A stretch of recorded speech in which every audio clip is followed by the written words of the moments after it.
8-10 পদের রান্না করেছিলাম যেদিন, সেদিন সবগুলো রান্না অমৃত হলেও একটাতে লবণ কম হওয়াতে শাশুড়ি মুখ বেঁকিয়ে বলল, তা লবণ দেওয়ার সময় মন কোথায় থাকে?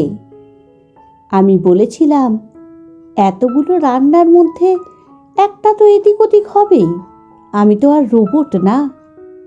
উনি পাত থেকে সে তরকারি ফেলে বলেছিলেন, বউ হতে গেলে রোবটের চেয়েও বেশি হতে হয়। ঘর ভর্তি গেস্টের সামনে আমি পানি দিয়ে ভাত আর রাগ দুটোই গিলে খেয়েছিলাম। সবাই চুপ ছিল, কেউ কোনো উত্তর দেয়নি আমার হয়ে। রাতের বেলা শুধু সেই তরকারির লবণ ঠিক রেখে অন্য সব তরকারির লবণ বাড়িয়ে দিয়েছিলাম। সবাই বুঝে আমার দিকে এমনভাবে তাকিয়েছিল যেন আমি একটা আতঙ্ক। আমি নির্বিকারে যে তরকারির জন্য সকালে কথা শোনানো হয়েছিল সেটা দিয়ে খেয়ে নিলাম। পরে সবাই অবশ্য বলেছিল, সকালে সব ভালোই ছিল, শুধু শুধু রাগালে মেয়েটাকে, কষ্ট করে রান্না করেছিল। কিন্তু সকালে কেউ আমার হয়ে একটা কথাও বলেনি। এরপর থেকে কেউ আমাকে এভাবে বলার সাহস পেত না। এমন না যে আমি সমালোচনা শুনতে ভয় পাই, ব্যাপারটা হলো মূল্যায়নের। আমি যে সকাল থেকে এত কষ্ট করে এত রান্না করেছি, এটার মূল্যায়ন তারা করেনি। 9টি রান্নার গুণ যখন একটিকে ছাপায়নি, সেখানে আমার মূল্যায়ন হয়নি, আমার কষ্টের মূল্যায়ন হয়নি। পরবর্তীতে এই রকম কিছু বলার আগে তারা ভেবেছে এবং ভাববে। প্রতিদিন বিকেলে নানান রকম নাস্তা বানাই আমি। ঘরের এক সদস্য বলেছিল তার খেতে ইচ্ছে নেই, তবে সে সব খেত। তার যে ইচ্ছে করে না তা সে বাড়িয়ে চাড়িয়ে বলতো। পরবর্তীতে আমি তার জন্য ছাড়া আমি সবার জন্য নাস্তা বানিয়েছি, বেশ ভালো পদেরও, শুধু তাকেই দেওয়া হলো না।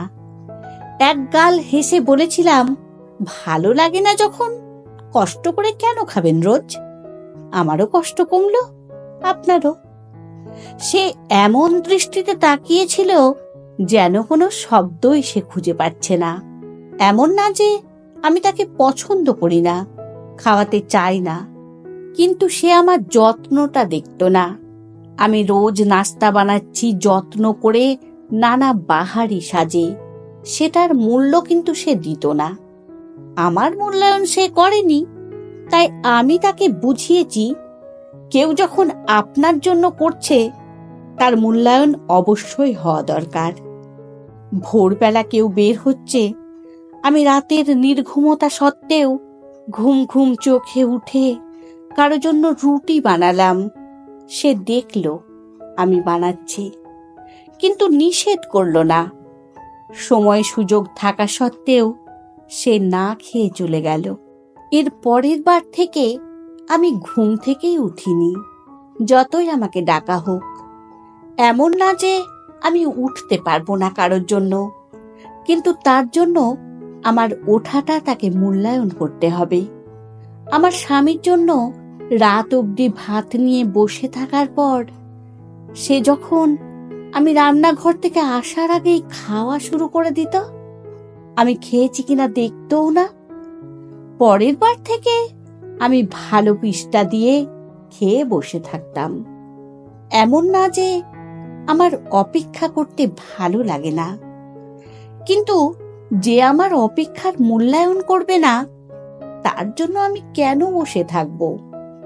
তার হাজার দোষ থাকা সত্ত্বেও সে যখন আত্মীয় স্বজনের সামনে আমার ছোট্ট ছোট্ট ভুলে অট্টহাসিতে ফেটে পড়েছে, আমি তার হাজারখানেক দোষ রসিয়ে রসিয়ে শুনিয়েছি সবাইকে।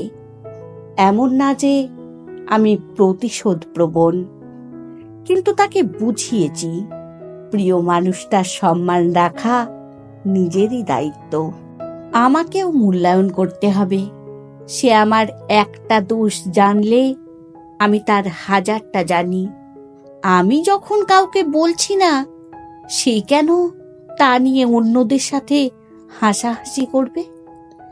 এক আত্মীয়ের জন্য স্বেচ্ছায় নিজেকে ছোট করেছিলাম, কিন্তু সে আড়ালেও একটা ধন্যবাদ দেয়নি।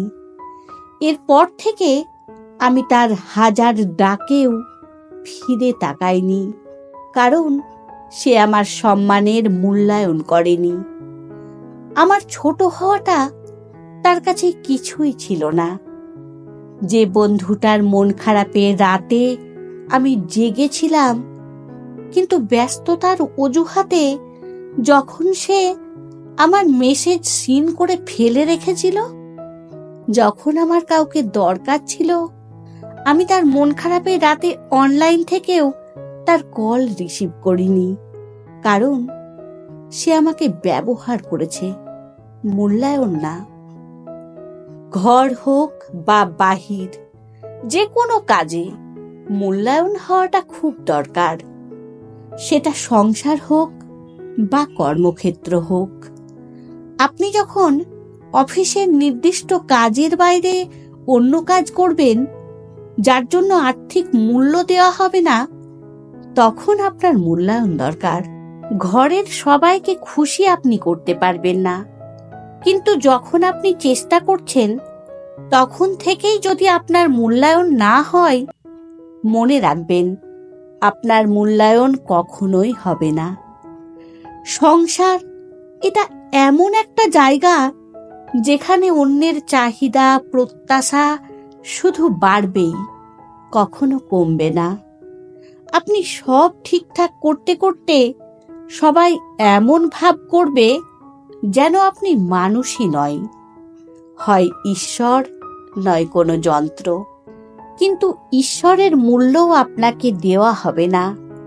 অকথ্য ভাষা বলতে দুবার ভাববে না কেউ, সত্যি ভাববে না, বিশ্বাস করুন।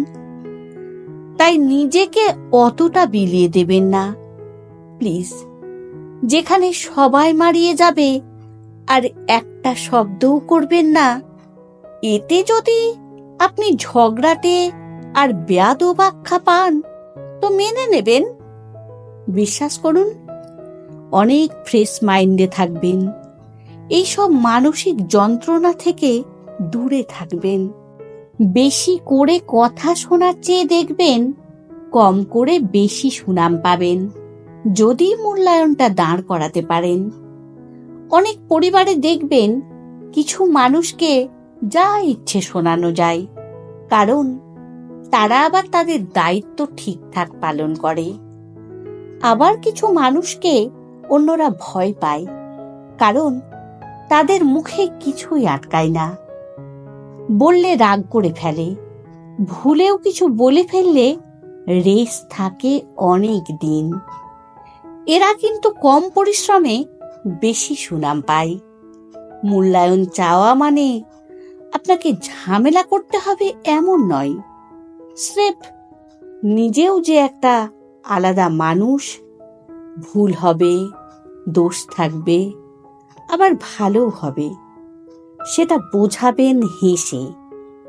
সরে গিয়ে চুপ থেকে, কিংবা আমার মতো লবণ ঢেলে দিয়ে, কারণ কেউ এসে এটা আপনাকে ধরিয়ে দিয়ে যাবে না। নিজেকেই করতে হবে সেই জায়গাটা, সেই মূল্যায়নের অনুভব।